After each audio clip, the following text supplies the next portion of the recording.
Welcome to Not Milk Never Milk. Subscribe if you're lactose intolerant. You begin by powering the iPad off and unplugging it. This prevents shorts and preserves data. Once done, remove any case and SIM tray and put the device on a soft mat.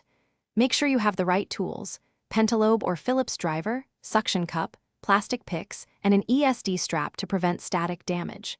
Now position good lighting and a tray for screws.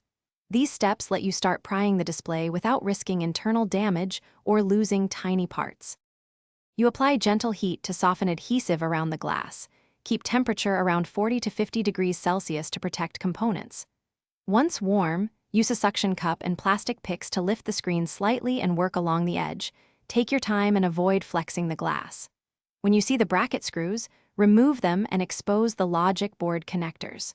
Crucially, disconnect the battery first so there's no power while you access the display cables. This step prevents short circuits and protects. You align the replacement display and reconnect the cables in the reverse order you removed them, pressing each connector firmly until it clicks.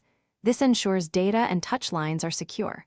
Before sealing, reconnect the battery and power the iPad to test touch, display, cameras, and sensors. Make sure everything responds. Once confirmed, power down, apply fresh adhesive strips, and press the edges to seal. If touch or display behaves oddly, reset connectors. Verify the battery connection and perform a restart.